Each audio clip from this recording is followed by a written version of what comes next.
Listen, we know that at this point in our story, Christian is now a part of TNA. He's even going to become the NWA World Champion while he's there.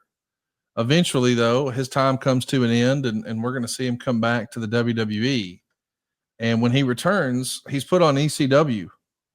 And that's something that Todd Grisham recently revealed on Twitter recently, that Grisham is instructed by Vince McMahon to act very unenthused in announcing that Christian's back. Now, how do you figure that out?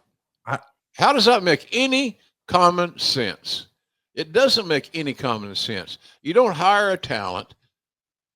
You hire a talent for one reason, to get them over so they can contribute to your brand.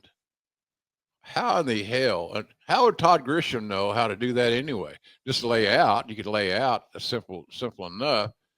But I don't know. I think that was just asinine. It's just Vince had a hard on for Christian. I don't know why. I really don't. I really don't know why, but he did. And if I could have, back when I was head of talent relations, it didn't seem to bother us as much because I just kept pushing forward. I kept booking him. Then when you get the agent reports about the house show, we called it back then, live events, the premium, whatever it's called now, he had one of the best matches on the card every single night, no matter who he was booked with. right. So if I like, who else could protect John Cena better than Christian? Nobody. Nobody. So, and there's a skill. That's a skill, and everybody doesn't have it. But Vince just never did see it, and sometimes when he gets something in his mind, about failure, that's what he's gonna. That's what he's gonna go. That's where you can go to that example and say, "Well, that made no sense. Why did that happen?" Well, that was during Laurinaitis' run, so I don't know why it happened, but it shouldn't have happened at all. It was just silly. It was childish, and Vince could be that way. I don't pretend to know exactly what happened. I wasn't there. What the hell do I know? But it does feel like if a fella got frustrated with WWE creative and decided, hey, I want to go somewhere else where maybe I'll be positioned more as a top guy, and they made me champion, eventually the newness of that may wear off, and I want to get back to my original goal of being a top single star in WWE. Yeah. It makes sense that he would at least entertain those conversations with WWE about coming back. Yeah. But I can't imagine for the life of me that as they're sitting down, chopping it up and discussing the idea of getting the band back together, that Vince McMahon lays out and says, so here's what we're thinking. We're going to have you come back and put you on ECW, our third brand. Yeah.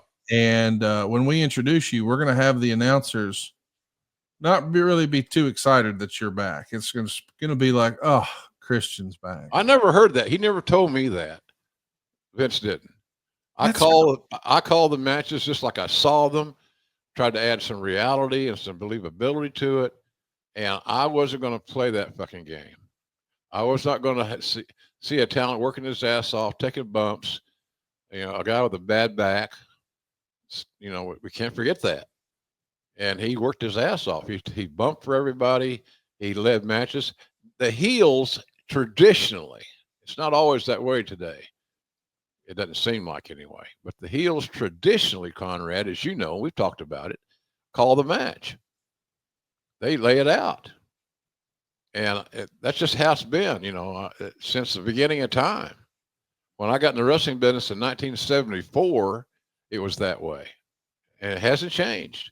The heels normally, because of the timing and the pace and the texture and the feel of the match, call the shots. And if their job was to make somebody look better than they were, they knew how to do that. If their job was to go over but don't hurt the guy, they could do that. All kinds of scenarios that fit a finish. So it amazed me. It still amazes me that that's how Vince looked at Christian. It's a head scratcher for sure. Damn sure head scratcher. Or a ball scratcher, if you want to go there. I don't care. Do you think this is just because Vince was never a Christian fan, or was it retaliation for leaving for TNA? He was never a Christian fan. Christian was probably lucky to get brought back from TNA. And maybe it just gave Vince more ammunition to fuck with him. Seems like that's what it was. Just doesn't make any sense the way It doesn't. It doesn't. Vince would pick on you and seemingly pick on Christian. Like, I mean, I'm not going to call it this, but it almost feels like bullying. All right, we're going to put a blue dot on you and don't act like you're enthused. Like, I don't think they brought that same energy when they were trying to sign him. Like, that's the same logic of me wearing a hat. He wanted me to wear a hat, and I knew that wearing a hat was something else to pack, take with me, keep with me. So I just started wearing it. Randy Savage had a hat carrier, and that's just another carry-on. So with your roller bag and your briefcase, and now a hat carrier. So I just wore the goddamn thing, and unfortunately for Vince, it got over. Now when people see me at the airport or what, still to this very day, that hat's my entree to conversation, and I'm fine with it. But he didn't expect it to get over. He's, because he wanted me to. Remember the old Porter Wagner television show with Dolly Parton, and it's sponsored by some detergent or something? Way back in the day. It came on right before wrestling. So I caught a lot of the Porter Wagner's action with Miss Dolly, and that's kind of why I watched. But he wanted me to dress like that. Those wagon wheels and horses and cows and shit on my attire. And he would have paid for me to do all custom attire. I refused to dress that way. And I was one of the few guys in the company that sometimes would challenge Vince. That's just stupid. Well, that's how they dress in Oklahoma. No, it's not.